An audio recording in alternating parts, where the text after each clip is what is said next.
അരീക്കോട് വില്ലേജിലേക്ക് ഏവർക്കും സ്വാഗതം. ഇന്ന് ഒരു അടിപൊളി അയലക്കറി വെച്ചാലോ? അതിനായി 1.5 കിലോ അയല എടുത്തിട്ടുണ്ട്. ചെറിയ അയലയാണ്. ഉരുളി വെച്ച് കൊടുത്തിട്ടുണ്ട്. അതിലേക്ക് ഇനി വെളിച്ചെണ്ണ ഒഴിച്ചു കൊടുക്കാം. വെളിച്ചെണ്ണ ചൂടായിട്ടുണ്ട്. അപ്പോൾ 1 ടീസ്പൂൺ ഉലുവ ഇട്ട് കൊടുക്കാം. ഉലുവ പൊട്ടിക്കഴിഞ്ഞിട്ടുണ്ട്.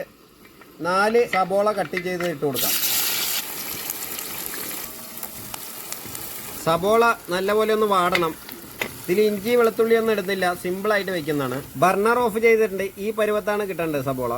ഉലുവയും സബോളയെല്ലാം എടുത്തിട്ടുണ്ട്. ഇനി ഇത് വെള്ളമൊഴിച്ച് ഒന്ന് മിക്സിയിൽ നല്ലപോലെ ഒന്ന് അടിച്ചെടുത്തിട്ട് വരാം. സബോള വാട്ടിയ വെളിച്ചെണ്ണ മാറ്റി വയ്ക്കാം. മഞ്ഞൾപ്പൊടി 1 ടീസ്പൂൺ ഇടുന്നുണ്ട്. മുളക് പൊടി ഒരു 6 ടീസ്പൂൺ. മല്ലിപ്പൊടി ഒരു 4 ടീസ്പൂൺ. ഇനി അരച്ചെടുത്ത സബോള ഇട്ട് കൊടുക്കാം. ചാറ് കഴിയ വെള്ളം കൂടി ഒഴിച്ചു കൊടുക്കുന്നുണ്ട്. ഇനി ഇത് നല്ലപോലെ മിക്സാക്കി എടുക്കുന്നുണ്ട്.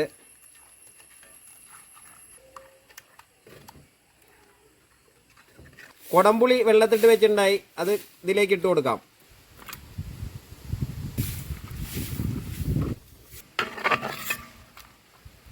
ഇനി ബർണർ കത്തിക്കാം.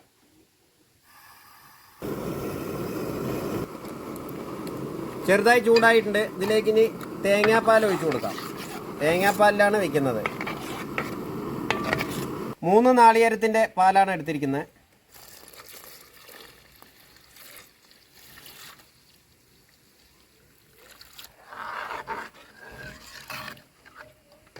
തേങ്ങാപ്പാൽ ഒഴിച്ചു കൊടുത്തിട്ടുണ്ട്. ഇനി ഇത് നല്ലപോലെ ഒന്ന് തിളക്കട്ടെ.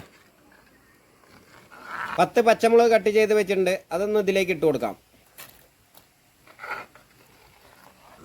കറി തിളച്ചിട്ടുണ്ട്. ആവശ്യമായ ഉപ്പിട്ട് കൊടുക്കാം. ഇനി ഇതിലേക്ക് മീനിട്ട് കൊടുക്കാം.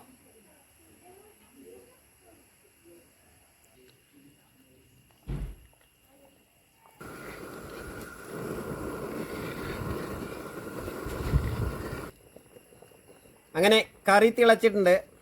അങ്ങനെ മീൻ കറി റെഡി ആയിട്ടുണ്ട്. മാറ്റി വയ്ക്കാം. കറിക്ക് ആവശ്യമായ വറവ് തയ്യാറാക്കാം. വെളിച്ചെണ്ണ ഒഴിച്ചു കൊടുക്കാം. 1 ടീസ്പൂൺ ഉലുവ ഇട്ട് കൊടുക്കാം. ഉലുവ പൊട്ടിക്കഴിഞ്ഞിട്ട് ചെറിയുള്ളി,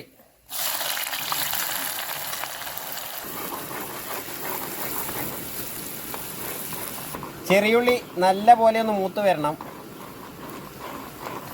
വേപ്പില ഇട്ട് കൊടുക്കാം. 1 ടീസ്പൂൺ മുളക് പൊടി,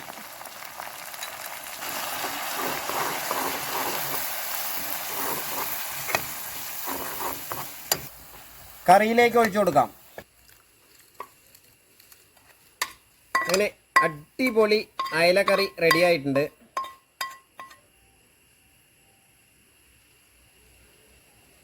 വീഡിയോ കാണുന്നവർ വീഡിയോ ഇഷ്ടപ്പെട്ടാൽ ലൈക്ക് ചെയ്യുക, കമൻറ്റ് ചെയ്യുക, ഷെയർ ചെയ്യുക, സബ്സ്ക്രൈബ് ചെയ്യുക.